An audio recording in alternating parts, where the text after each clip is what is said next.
Hello everyone, this is Komal, your SST educator. Welcome back to your favorite channel Magnet Brains. Magnet Brains आपको provide कराता है high quality education, वो भी बिल्कुल free of cost, kindergarten से लेके class 12 तक की सीबीएसई बोर्ड के कोर्सेज के साथ साथ आपको अदर स्टेट बोर्ड के भी कोर्सेज अवेलेबल है इन हिंदी मीडियम, जैसे कि UP board, Bihar board, Delhi board के कोर्सेज प्रॉपर सिस्टमैटिक वे में।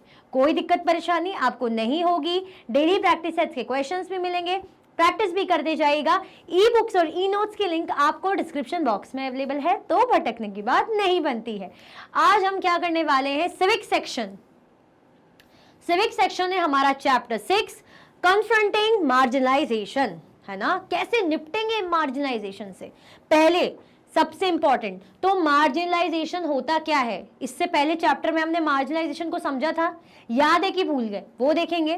चैप्टर का ओवरव्यू जो बहुत जरूरी है, फिर चैप्टर का इंट्रोडक्शन। अच्छा, सबसे पहले तो ये सब तो बात की बात है जो कि होनी है। आप क्या कर दो, लाइक करो फटाफट से और शेयर करो। क्या करना है आपको लाइक करना है और शेयर करना है बढ़िया फटाफट तरीके से। जल्दी जल्दी से लाइक कर दीजिए और शेयर कर दीजिए। फिर स्टार्ट करेंगे हमारा बिल्कुल फ्रेश नया चैप्टर, जिसका नाम है क्या, कन्फ्रंटिंग मार्जिनलाइजेशन, है ना। थोड़ा सा ये मार्जिनलाइजेशन ऐसा लग रहा है जैसे मैंने, चलो वो डिस्कस करते कि मार्जिनलाइजेशन का पहले मतलब याद है कि भूल गए या पता ही नहीं है, तो वो पता करना बहुत ज़रूरी है। ठीक है, लाइक कर दिया, शेयर कर दिया, चलो ओके। ये जो टर्म है ऊपर हमें दिख रहा है, कौन सा टर्म है ये है मार्जिनलाइजेशन। हमने लास्ट क्लास में पढ़ा था, लास्ट क्लास मतलब लास्ट चैप्टर में, सॉरी, मार्जिनलाइजेशन के बारे में। स्टार्टिंग ही कैसे हुई थी ये समझो। ये कॉपी है, पेज है कोई, यहाँ पे हमारा ऐसा रहता है ना हमेशा, इस तरीके से ऐसी मार्जिन छूटी रहती है, डेट वगैरह लिख लिया, हेडिंग डाल ली, इस तरीके से जो भी मेन जो कंटेंट है हम यहाँ लिखते हैं। मेन जो चीजें हैं, मेन ये चीजें क्या है, मेन है, इंपॉर्टेंट है, अहम है। और ये चीजें क्या है, ऐसा साइड, मतलब इतनी इंपॉर्टेंट नहीं है, ऐसा मतलब। तो मार्जिनलाइजेशन मतलब मार्जिन ऐसे क्रिएट कर देना कि ऐसे लोग, ऐसा ग्रुप, ऐसी कम्युनिटी जिनको क्या कर दिया जाता है, असाइड कर दिया जाता है, साइड कर दिया जाता है। जैसे मार्जिन है ना, मार्जिन में हमने बाकी चीज साइड कर दी और मेन चीज सामने। तो मेन जो मेजॉरिटी में है, जो अच्छी कास्ट के लोग हैं, है ना, जो रिच लोग हैं, जो भी कह लीजिए, वो मेन रहेंगे। और जो बेचारे माइनॉरिटी में हैं या जो गरीब हैं या लोअर कास्ट के जो भी, तो वो क्या रहते हैं, बेचारे मार्जिनलाइज रहते हैं, उनको समाज असाइड कर देता है। रीजंस बहुत सारे हमने देखे थे। जैसे हमने आदिवासी ग्रुप के बारे में पढ़ा था, है ना, कि आदिवासी ग्रुप्स के साथ कैसा ट्रीट होता है। हमने जो है मुस्लिम कम्युनिटी का तो बहुत अच्छे से देखा था कि कैसे जो मुस्लिम कम्युनिटी में उन लोगों को अलग तरीके से देखा जाता है। आदिवासी इसको क्या समझा जाता है, बैकवर्ड लोग हैं, प्रिमिटिव लोग हैं, है ना। याद करो लास्ट चैप्टर में हमने पढ़ा था, क्योंकि मार्जिनलाइजेशन का पहले मतलब याद आ जाए तब तो उसको कन्फ्रंट करेंगे ना। हमने क्या देखा था, जैसे जो आदिवासी ग्रुप के भाई पुराने लोग होते हैं, बैकवर्ड लोग होते हैं, कुछ कर नहीं पाते, ऐसे हेल्पलेस लोग रहते हैं, ऐसा है क्या। जबकि भाई हर्ब्स के बारे में, वहाँ के ट्रीज के बारे में, जगह के बारे में बहुत नॉलेज रखते हैं वो। इवन जो किंगडम्स हैं, एम्पायर्स हैं, उस टाइम पे, अपने टाइम पे उन्होंने बहुत सी चीज़ें प्रोवाइड करी राजा महाराजाओं को। तो क्या वो ऐसे ही लोग हो गए, इतना नॉलेज कि कितने प्रकार की, भाई अगर ऐसी प्लांट्स लगे हुए हैं या ट्रीज हैं फॉरेस्ट में, तो वो उनका काम क्या है, वो किस काम आते हैं, तो उनका यूज, उनके बारे में जानना सब आदिवासी लोगों को पता है। क्यों, क्योंकि फॉरेस्ट उनका एक घर ही है, ठीक है, लेकिन उनसे छीन लिया जाता है। क्यों, क्योंकि वहाँ पे भाई काम की चीज़ें, वहाँ पे लकड़ियों का यूज़ करना है, या उस लैंड को यूज़ करना है, या वहाँ पे खुदाई वगैरह एक्सट्रैक्शन करना है, माइनिंग एरिया, है ना, क्योंकि मिनरल्स मिलते हैं, ऐसी जगह लोग रहते हैं आदिवासी, तो उनसे उनकी जगह छीनी जाती है लालच में, और वो बेचारे कुछ कर नहीं पाते। क्यों, क्योंकि उनका कोई सपोर्ट नहीं करता, केस चलता जाता है या केस ही नहीं लड़ते, है ना। एक आदिवासी ग्रुप का देखा था। फिर हमने जो देखा था मुस्लिम कम्युनिटी का भी देखा था कि कैसे गेटोइजेशन, एक टर्म पढ़ा था हमने कि प्रोसेस होती है ना। मुस्लिम जो कम्युनिटी, उनको कैसा देखा जाता है, उनकी जो हालत कैसी, माइनॉरिटी में, है ना, एजुकेशन में पीछे, बेसिक नीड्स में पीछे थे, वो देखा था हमने। उनको अलग समझा जाता है। क्यों, क्योंकि उनके लुक के कारण, उनके पहनावे के कारण, जो कि गलत है। उनको क्या करता है समाज, मार्जिनलाइज, मतलब एक साइड कर देता है ना। तो कुछ कुछ कम्युनिटी या कुछ इन्फॉर्मेशन हमने लास्ट चैप्टर में पढ़ी थी, यानी ये कम्युनिटीज़ क्या है, ये मार्जिनलाइज्ड हैं, इनको लोग साइड कर देते हैं। तो लेकिन ये पूरी कोशिश करते कि हमें भी मेन सेंटर, हमें भी मेन समझा जाए ना। हमें क्यों, जैसे हमने बोला कि कॉपी का भी मैंने पेज जैसे बनाया कि हमें क्यों सिर्फ इस कैटेगरी में ला रहे, हमें इस कैटेगरी में लाओ, मेन कैटेगरी में लाओ। उन्होंने भी उस चीज़ के बहुत ज़्यादा भाई ऐसी चीज़ें करी कि उनका नाम सामने है, उनको लोग जाने, है ना, उनकी भी इंपॉर्टेंस बढ़े। ठीक है, तो अब ये देखेंगे इस चैप्टर में कि कैसे जो मार्जिनलाइजेशंस हैं इससे कैसे निपटा गया है, कैसे निपटाया गया है। क्लियर, निपटना मतलब होता है प्रॉब्लम से कॉन्फ्रंट करो भाई, निपटो प्रॉब्लम से, डरो मत, भागो मत, निपटो प्रॉब्लम से, है ना, आमना सामना ही समझ लो। ठीक है, आई होप आपको याद आ गया होगा मार्जिनलाइजेशन क्या है, जब किसी को मेन कम्युनिटी से क्या कर दिया जाता है, या मेन सेंटर की चीज़ से, थीम से बिल्कुल अलग कर दो। जैसे अगर मानिए हमने बहुत सारे एग्जाम्पल देखे थे कि आपके क्लास में बहुत सारे बच्चे, किसी को, सबको ज़्यादातर को क्रिकेट पसंद है, एक दो बोलेंगे नहीं हमें जो है लड़के, अगर मानो बोल फॉर एग्जाम्पल बॉयज़ का स्कूल है, अब लड़के हैं, लड़के बोलेंगे हमें तो, कोई बोलेगा फुटबॉल पसंद है, क्रिकेट पसंद है, कोई लड़का बोल देगा कि मुझे तो भाई मुझे डांस करना पसंद है। तो क्या करेंगे, अरे डांस करता है लड़कियों जैसा, तो उसको साइड कर देंगे, उसको बुलाएंगे नहीं, उसको पूछेंगे नहीं। तो यही तो होता है, ऐसा स्कूल में भी होता है, ऑफिस में होता है कि अगर कोई बेचारा गरीब है, अफोर्ड नहीं कर पाता, तो उसको जो अच्छा खाने पीने पहनने वाले लोग हैं तो उसको अलाउ वो नहीं करते, इंक्लूड नहीं करते। क्यों? क्योंकि अरे ये तो हमारे लेवल का है नहीं, इसको क्या है, तो ढंग से कपड़े ही नहीं पहन के आता है, ऐसे ही फटे हाल आ जाता है ना, लंच भी ढंग से नहीं लाता, हमारे साथ रहेगा तो हमारा यूज़ करेगा और हम इसको, हमारे लेवल का नहीं बेसिकली, तो क्या कर देते हैं, असाइड कर देना। तो यही तो मार्जिनलाइजेशन है। तो अब कैसे इन मार्जिनलाइजेशन से, इस मार्जिनलाइजेशन से क्या करेंगे, इस चैप्टर में हम कन्फ्रंटिंग मार्जिनलाइजेशन, है ना, देखेंगे कैसे निपटा गया है, कैसे ये जो दिक्कतें हैं इनसे कैसे, इनको कैसे सॉल्व किया गया है। हम क्या देखेंगे, इंट्रोडक्शन, बेसिकली इंट्रोडक्शन देखेंगे, शुरुआत चैप्टर की। उसके बाद invoking fundamental rights. Fundamental rights के बारे में तो मुझे नहीं लगता आपको कुछ याद ना हो। हमने कितने टोटल, अच्छा मुझे ये बता दो सबसे पहले तो, हमारे टोटल कितने फंडामेंटल राइट्स हैं, 5 है, 6 है या 7 है, कितने फंडामेंटल राइट्स हैं हमारे, how many fundamental rights do we have, कितने हैं, 6 हमने पढ़े थे ना, right to equality, right to freedom, right to religious freedom हमने देखा था, जो है कॉन्स्टिट्यूशनल रेमेडीज का भी देखा था, और भी थे कि नहीं थे, याद करो, पढ़ा था हमने फर्स्ट चैप्टर में, फंडामेंटल राइट्स बहुत अच्छे से पढ़ा है। तो वही फंडामेंटल राइट्स का मतलब ही यही है, यूज ही यही है कि जब सबको इक्वल समझा जाए, किसी के साथ कोई भेदभाव नहीं, किसी की आज़ादी ना छीनी जाए। अगर स्टेट ऐसा कर रहा है, कोई ऐसा कर रहा है, तो आप क्या कर सकते हो, आप बिल्कुल कोर्ट में अपील कर सकते हो, कोर्ट आपका पूरा पूरा साथ देगा। ये हमने पढ़ा था, जिसको हम कॉन्स्टिट्यूशनल रेमेडीज भी कहते हैं। तो बेसिकली हमारे फंडामेंटल राइट्स उसको इन्वोक करना, ये देखेंगे।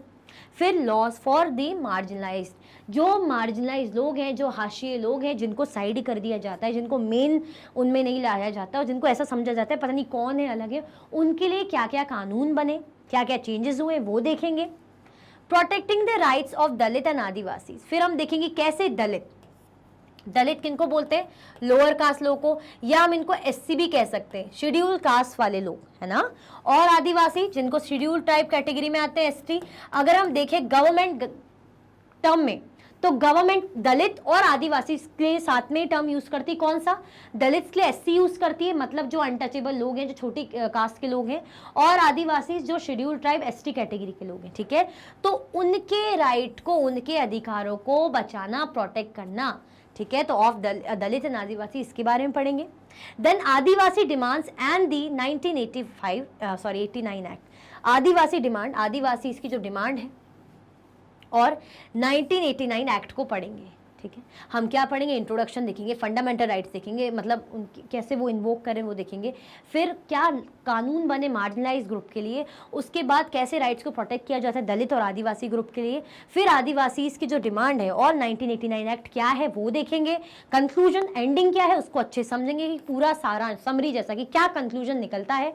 फिर वही जो पैटर्न हमेशा हमारा रहता है, NCERT solutions, multiple choice questions, उसके बाद मोस्ट इंपॉर्टेंट क्वेश्चंस, और चैप्टर का कंप्लीट रिवीजन, वही जैसा पैटर्न हमारा चलता है वही चलेगा। ठीक है, क्लियर, आया समझ में, कोई कंफ्यूजन, दिक्कत तो नहीं है आपको। ठीक है, अच्छा मैंने पूछे थे ना कितने राइट्स होते, 6। अब हमारे चैप्टर का क्या हो गया है, ओवरव्यू कंप्लीट हो गया है। आप क्या कर दो, फटाफट से आप लाइक कर दो, और शेयर कर दो। क्या कर दीजिए, लाइक कर दीजिए और शेयर कर दीजिए जल्दी जल्दी से। क्या करना है आपको, लाइक कर देना है और शेयर कर देना है फटाफट से, जल्दी जल्दी से, लाइक एंड शेयर, ठीक है, लाइक एंड शेयर। चलो आगे बढ़ते हैं। In the previous chapter, we read about two different groups and their experiences of inequality and discrimination. Previous chapter जो मैं आपको बता ही चुकी हूँ, हमने पिछले चैप्टर यानी अंडरस्टैंडिंग मार्जिनलाइजेशन, जब हम मार्जिनलाइजेशन को समझ रहे थे तो हमने दो डिफरेंट ग्रुप, उनके एक्सपीरियंसेस, उनके साथ भेदभाव, ठीक है, और उनके साथ जो इनइक्वालिटी, असमानता है, वो हमने देखा था, ठीक है। तो प्रीवियस चैप्टर में क्या देखा था हमने? In the previous chapter we read about two different groups and their experiences of inequality and discrimination. दो ग्रुप के बारे में हमने पढ़ा था, हम बहुत अच्छे से देख रहे थे। जैसे हम माइनॉरिटी ग्रुप की बात करें, है ना, या हम आदिवासी ग्रुप के बारे में बात करें। माइनॉरिटी ग्रुप में हम मुस्लिम्स का देख रहे थे, है ना, देखा था ना। तो हमने देखा था ना कि कैसे उनके साथ भेदभाव होता है, कैसे उनको अनइक्वल ट्रीट किया जाता है, और उनके एक्सपीरियंसेस सब देखा हमने। Though powerless, such groups have fought, protested and struggled against being excluded or dominated by others. लेकिन हालांकि हम इन्हें पावरलेस कह रहे हैं कि अरे ये तो कुछ नहीं है, मतलब बेचारे, ठीक है। इन्होंने अपने अधिकार के लिए बिल्कुल भाई प्रोटेस्ट करा, अपने हक की लड़ाई करी, स्ट्रगल करा। क्यों? क्योंकि इन्हें एक्सक्लूड किया जाता है। जो इन्हें एक्सक्लूड कर देते हैं मेन कैटेगरी से इन्हें क्या समझा जाता है कि ये बहुत अलग है, पता नहीं कौन से दुनिया के लोग हैं। अरे है तो इंसान ही ना, पहनावा अलग है, लैंग्वेज अलग है, मानिए, या फॉरेस्ट में रह रहे हैं तो क्या अलग हो गए, भूत हो गए क्या, क्या हो गए? है तो इंसान ही ना, है तो दो आंख एक नाक ही है ना उनकी, चार नाक तो नहीं लगी, एक आंख तो नहीं लगी। इमेजिन करो यार, एक आंख और चार नाक, वाओ। चलो छोड़ो, ये तो बात की बात है, ये तो सोचने की बात है, मतलब इमेजिनेशन की बात है। हम इमेजिन नहीं करेंगे, हम चैप्टर को समझेंगे। तो उन्होंने, हम ये ज़रूर कह रहे हैं कि हाँ उन्होंने, उनके साथ जो है हुआ, गलत हुआ, लेकिन उनके साथ क्या हुआ, उन्होंने अपनी तरफ से पूरी कोशिश करी, स्ट्रगल करा, प्रोटेस्ट करा। क्यों प्रोटेस्ट करा? क्योंकि उन्हें जो डोमिनेट करते हैं मेजॉरिटी वाले, या जो मेन ग्रुप वाले लोग हैं, मेन स्ट्रीम वाले लोग हैं, उन्हें डोमिनेट करते हैं। क्यों? क्योंकि उन्हें अपनी तरह नहीं समझते, कह रहे तो हमसे कम लेवल पे, इन्फीरियर है, क्लियर। या क्या होता है, उनको एक्सक्लूड करा जाता है, तो उसके अधिकार के लिए उन्होंने लड़ा है, प्रोटेस्ट भी करा है, ठीक है। They have attempted to overcome their situation by adopting a range of strategies in their long history. उन्होंने बहुत से तरीके अपनाए हैं। क्या बोल रहे हैं? They have attempted to overcome their situation. उन्होंने अपनी सिचुएशन से ओवरकम करने के लिए, बचने के लिए, बाहर निकलने के लिए अडॉप्ट करे हैं अ रेंज ऑफ स्ट्रैटेजीज, बहुत सी स्ट्रैटेजीज अडॉप्ट की गई है इन देयर लॉन्ग हिस्ट्री। एक अपने लंबे इतिहास की बात करें तो इन्होंने क्या है, बहुत कोशिश की है, स्ट्रगल करा है, हर तरीके से अटेम्प्ट करे हैं, ताकि जो सिचुएशन से क्या कर सकें, निपट सकें। ये जो दिक्कतें हैं, जो उनके साथ इनइक्वालिटी, असमानता है, जो भेदभाव है, जो उन्हें अलग समझा जा रहा है, इससे निपटने के लिए उन्होंने बहुत कोशिशें की हैं, क्लियर, स्ट्रगल भी किया है। आया समझ में? मतलब हम ऐसा नहीं कहेंगे कि इनके साथ भले ही भेदभाव है तो इन्होंने भी कुछ नहीं करा, इन्होंने भी बाकायदा स्ट्रगल करा है, प्रोटेस्ट करा है, ताकि इनको इनका अधिकार मिले, क्लियर। चलो, religious solace, armed struggle, self-improvement and education, economic uplift, there appears to be no one way of doing things. अब क्या कह रहे हैं? जैसे रिलीजियस सॉलेस, जो धार्मिक वे में, जो है ना, धार्मिक वे में उनको जो सांत्वना मिलना, मतलब कि अलग धर्म के, तो कोई ऐसा ना समझे कि भाई हम माइनॉरिटी में तो उनको गलत ट्रीट किया जाए, ऐसा ना हो, ठीक है। पूरा स्ट्रगल उन्होंने किया, अपने आप के इम्प्रूवमेंट या एजुकेशन की बात कही, इकोनॉमिक अपलिफ्ट, कि हम जो, हमारी जो कंडीशन खराब है उसकी अपलिफ्ट के लिए, तो there appears to be no one way of doing this, है ना। मतलब ऐसा नहीं है कि फिर भी कुछ नहीं करा, बहुत सी चीज़ें इन्होंने की है अपनी तरफ से, है ना, अपने अधिकार के लिए, कि भाई हमें भी एक समझा जाए, हमें भी रिलीजियस वो हो, फ्रीडम हो, मतलब हमें भी अपने जो समझा, अगर हमारे रिलीजन के, तो इसका मतलब ये नहीं कि हमें अजीब से ही समझा जाए, हमें भी सांत्वना मिले, हमें भी एजुकेशन मिले, हमारा भी इम्प्रूवमेंट हो, हमारे भी इकोनॉमिक टर्म्स में हम भी ग्रो करें। तो इस बहुत से हक के लिए इन्होंने लड़ा है। In all cases, the choice of struggle has depended on the circumstances that the marginalized find themselves in. In this chapter, we will read about some of the ways in which groups and individuals challenge existing inequalities. हमें क्या करें, इन सारे cases में अगर हम बात करें तो जो चॉइस थी किसकी, स्ट्रगल की, has depended on the circumstances. जो स्ट्रगल की चॉइस है वो किस पे डिपेंड करती है कि कैसे माहौल है, कैसे सर्कमस्टेंसेस, स्थिति कैसी है. That the marginalise find themself है.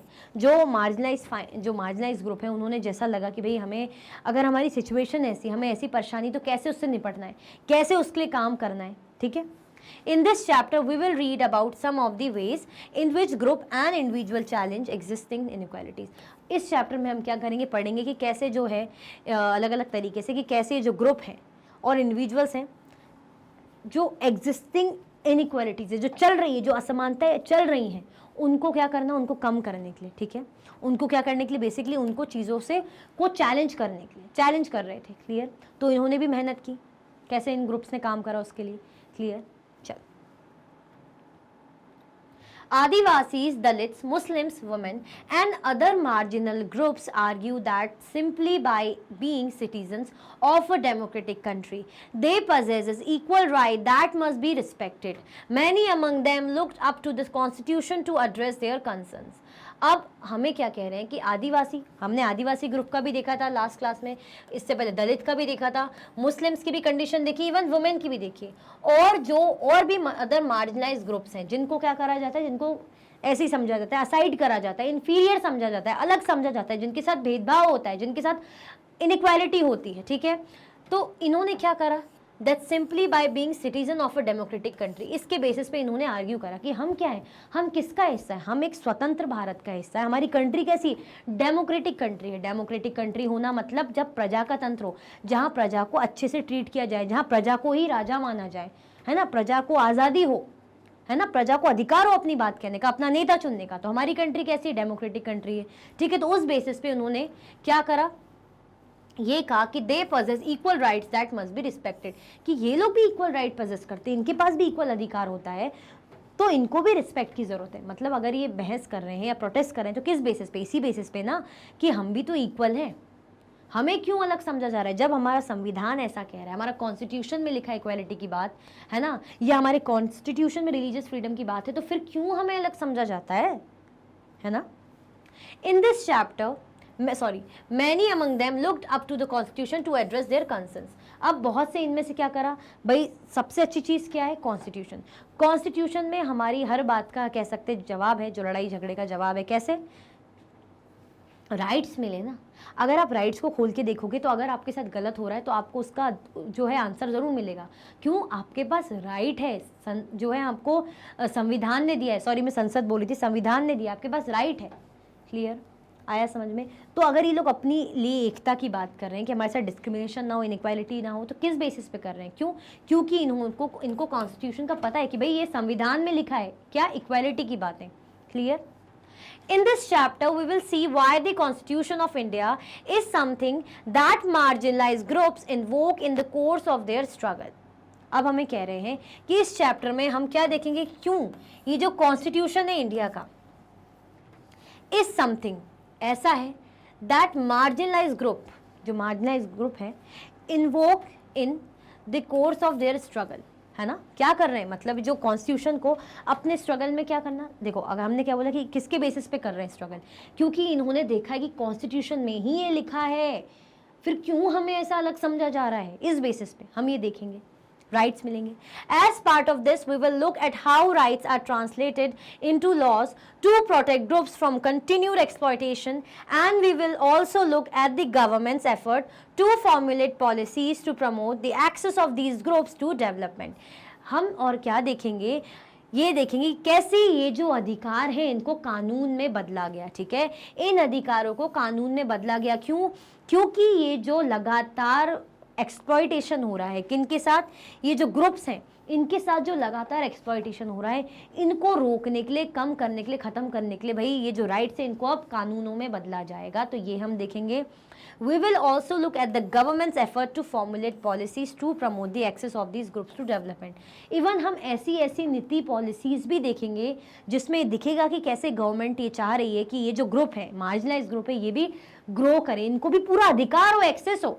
जो एक्सेस एक नॉर्मल लोगों को है भाई, मेजॉरिटी ग्रुप को, वही एक्सेस इनको भी मिले। ऐसा नहीं कि कहीं से वंचित हो जाए, है ना। जैसे हम बोले ना एक्सेस की बात कि लोअर कास्ट वाले लोगों को भाई पानी तक नहीं पीने दिया जाता था, उनको कुआं तक नहीं, गांव से नहीं गुजरने दिया जाता था। क्यों? उनको अछूता मानते थे। तो ये गलत है ना। उनको स्कूलों में नहीं जाने दिया जाता था, मतलब पानी, स्कूल, जो बेसिक चीज़ें, उनका अधिकार उनसे छीन लेना।